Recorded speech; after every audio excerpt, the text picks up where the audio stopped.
Good morning from South France. I'm in Mers, I think is how you say it. It's near Gorde, Gorde. One of the most beautiful places I've ever been. This is my first time to Europe. Anyhow, sorry for the sniffles. Had a couple tears this morning, good tears. But I've had some friends from Facebook reach out to me and with love and concern. They've seen some of my posts, I guess, that say hashtag erased or erased mom. And I've been wanting to reach out, but it's been really hard for me. I've been grieving over the loss of my boys, who you all know, Joshua and Jarrett. Had a lot of problems for years with my former husband and his family, and even some of our mutual friends who thought they were doing good by getting involved, and which was probably the worst thing anybody could do is support his denigration of me. It's finally worked. He succeeded. My kids, I'm being told, don't want anything to do with me. This has been going on for years, you guys. I can remember the day, down to the day when my oldest was just 22 months old. We lived in Ramona, and I won't get in on that story because it's not something I really want to talk about right now. But it's taken essentially years of and I call it brainwashing my kids. Like I said, they would tell you different. The Rangi family would tell you different. They would like everybody to believe that I'm crazy, hysterical, volatile. And for those of you who have known me for 30, 40 years, some of you even longer, but most of you, I think it's safe to say, have known me since high school. So, you know, next year is my 30-year reunion. And that should tell you how old I am too. But being an erased mom is not something that you need to be concerned for me about. My concern is with my children and the fact that this family has essentially erased me from my kids' life. And I'm talking all the way down to family court. You know, after so long,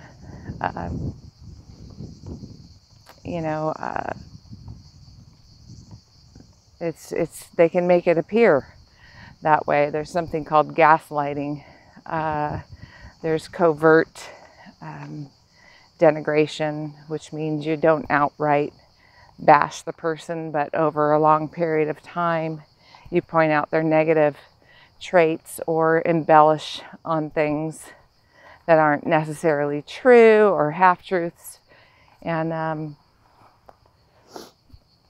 it finally worked. So as of last December, my kids no longer live with me.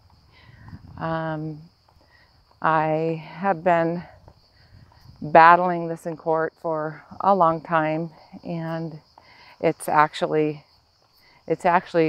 bit me in the behind. It's blown up on me, because the more I fought for what was right for my kids, the more I tried to protect them from what was happening, what I knew what was happening and couldn't put into words at that time. I couldn't prove it, and once they get a hold of, when I say they, once an alienating parent gets a hold of, their child's thoughts and opinions by projecting their hate or whatever it is. When they start projecting their hate onto the kids, their thoughts, feelings, opinions onto the kids, that's when it's too late. Like I said, the more I tried in court, the more it got pointed out that all I wanted was to start drama, which wasn't true. All I tried to do was prevent drama. And so here I am in Europe. This is August 2nd. And the acute part of this, I guess I would call it my acute stage, has been going on for a long time, but the part about not having my kids in my life has been since last December for both kids. For my youngest, Jared, I didn't think that it would be possible to completely alienate him from me, but it did, and I feel like it was a bonus for my former husband and his family. They for sure had Josh on their side, and with Josh, it's been a couple years. I have many sketches and drawings that he drew of me, poems he wrote about me, on me being called a liar, and among many other things. I feel like I've been beat up. I should say felt.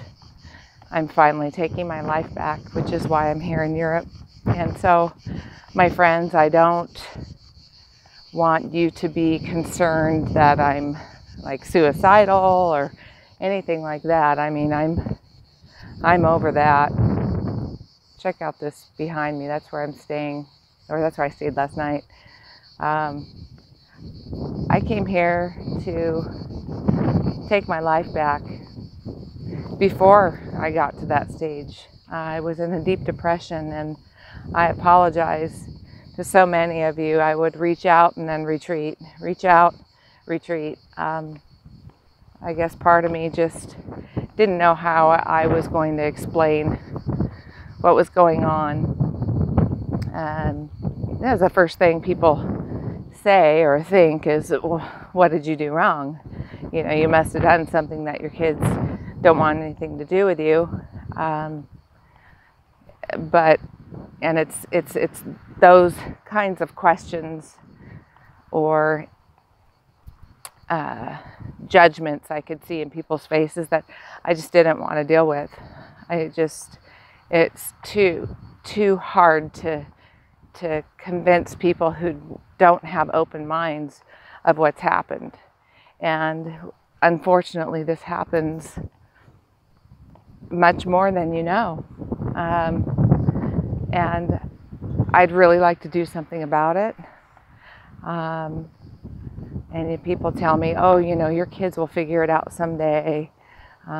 They love you. One day they're just going to hate their father. And it's all these general statements that I really don't want to hear either, because my case is so severe that it's very possible that my kids will never understand.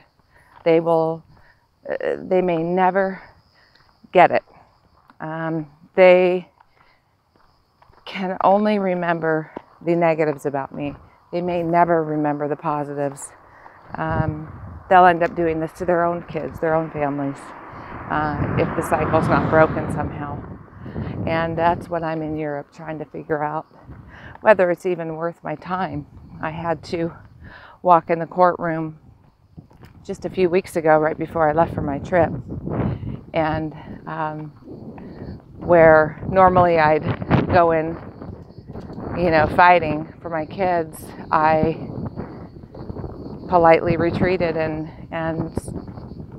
told the judge, I just want to back off. I want my kids to have some peace, and if I have to sacrifice my own, feelings, my own, whatever you want to call it. I'm willing to do that for my kids because I love them and I want them happy.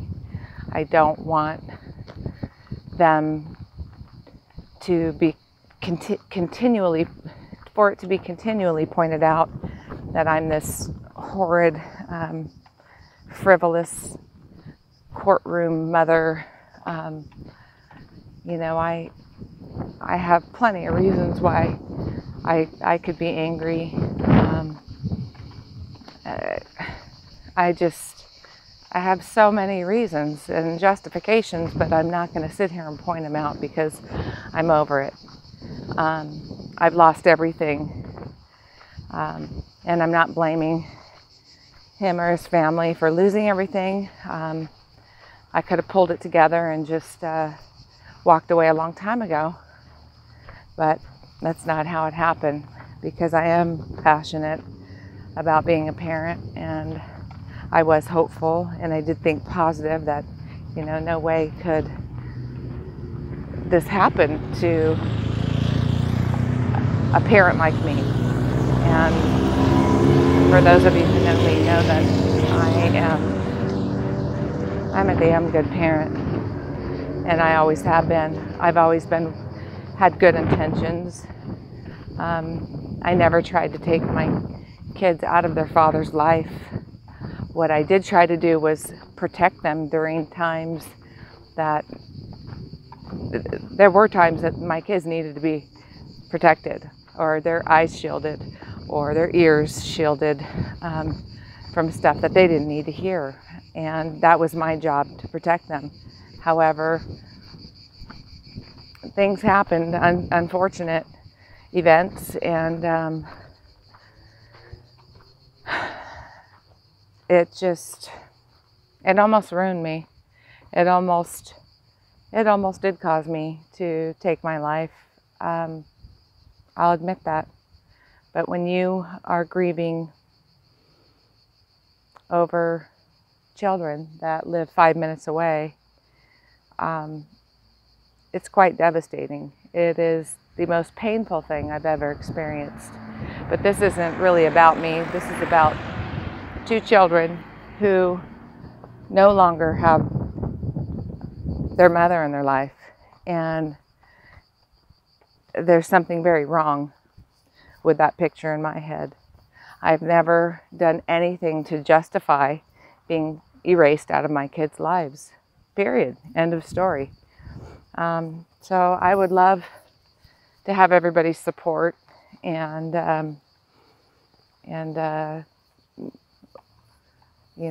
prayers and whatever else. I don't even know how to fix this at the moment. I just know that I need to move on with my life because I no longer can financially support myself. This trip was given to me as a gift by a dear person who cares a lot about me and who was worried about me. And I took it. I took the opportunity. I almost didn't come because I didn't think I deserved it. I started to believe the things that I was being called or that I was being accused of. I can't tell you what goes through the mind of somebody who has been emotionally and mentally and physically abused. I know it sounds silly, but when you're told for so long that you're this way, you start to believe it. And when that happens, it's dangerous because your kids will start to believe it too. And the sad part is my kids, if they do get some kind of understanding someday, they're going to have to deal with some horrible feelings, a lot of guilt,